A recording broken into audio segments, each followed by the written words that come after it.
Bioteknologi. Pengertian bioteknologi. Bioteknologi berasal dari dua kata, yaitu bio yang artinya makhluk hidup dan teknologi yang artinya cara atau teknik. Sehingga bioteknologi dapat kita artikan sebagai cabang ilmu biologi yang mempelajari pemanfaatan makhluk hidup mikroorganisme, yaitu berupa bakteri, jamur, atau virus untuk menghasilkan barang dan jasa yang gunanya untuk kemaslahatan hidup manusia.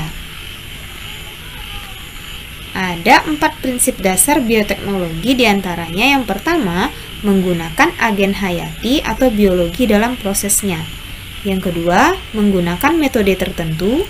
Yang ketiga, dihasilkan suatu produk turunan. Dan yang keempat, melibatkan beberapa disiplin ilmu.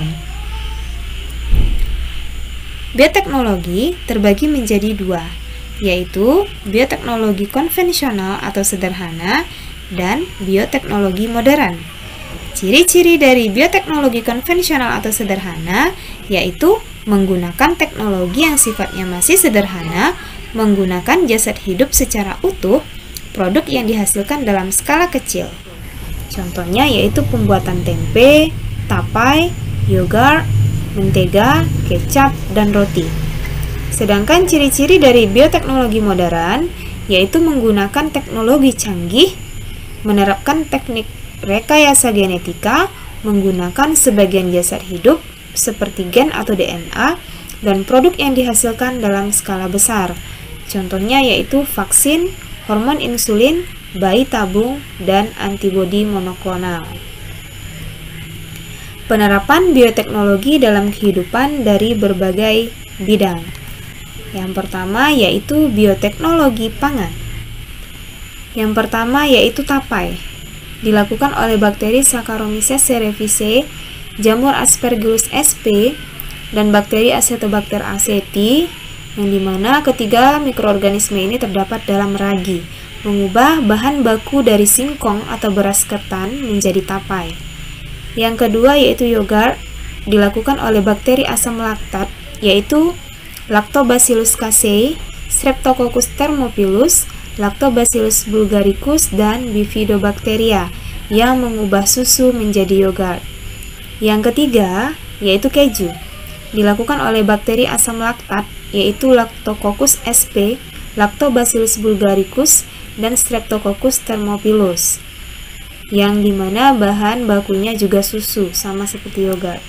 Dan yang keempat itu adalah tempe, dilakukan oleh Rhizopus oryzae, Rhizopus oligosporus, yang mengubah kacang kedelai menjadi tempe. Yang kelima yaitu kecap, bakteri yang berperan dalam pembuatan kecap yaitu Aspergillus oryzae, Aspergillus soyae, Aspergillus wenti, yang mengubah bahan baku kedelai menjadi kecap. Yang keenam yaitu roti, yang berperan dalam pengembang adonan roti, itu adalah bakteri Saccharomyces cerevisiae. Ketujuh yaitu minuman beralkohol atau wine, bakteri yang berperan dalam pembuatan minum beralkohol itu Saccharomyces. Dan yang kedelapan itu adalah protein sel tunggal, yang merupakan makanan yang menghasilkan protein bermutu tinggi.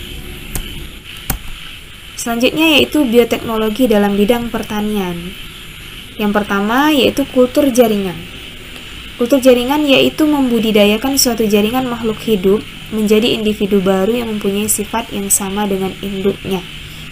Yang kedua yaitu insektisida dari bakteri. Bakteri yang berperan dalam pembuatan insektisida yaitu Bacillus thuringiensis, di mana bakteri ini bisa menghasilkan racun yang dapat membunuh hama. Yang ketiga yaitu pembastaran atau persilangan, merupakan perkawinan antara dua individu tanaman untuk menghasilkan varietas unggul.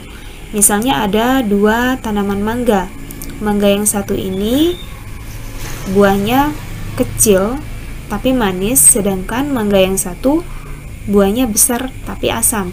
Nah, kita menyilangkan atau kita melakukan perkawinan antara dua mangga ini untuk menghasilkan varietas unggul, yaitu mangga berbuah besar dan manis.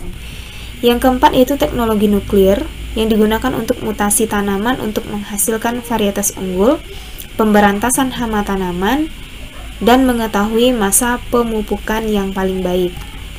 Yang kelima, ada teknologi hidroponik yang merupakan metode bercocok tanam tanpa media tanah. Bisa menggunakan media air, media sekam, ataupun media lainnya. Yang keenam, yaitu rekayasa genetika, di mana ini melakukan manipulasi susunan gen suatu organisme sehingga dihasilkan organisme yang memiliki sifat baru dan lebih unggul. Contoh produknya itu ada tomat tahan busuk, jagung kapas kedelai tahan insektisida, beras golden rice. Yang ketujuh yaitu pengelolaan lahan pertanian, diantaranya pengolahan tanah, penggunaan bibit unggul, pemupukan, pengairan yang baik, dan pemberantasan hama.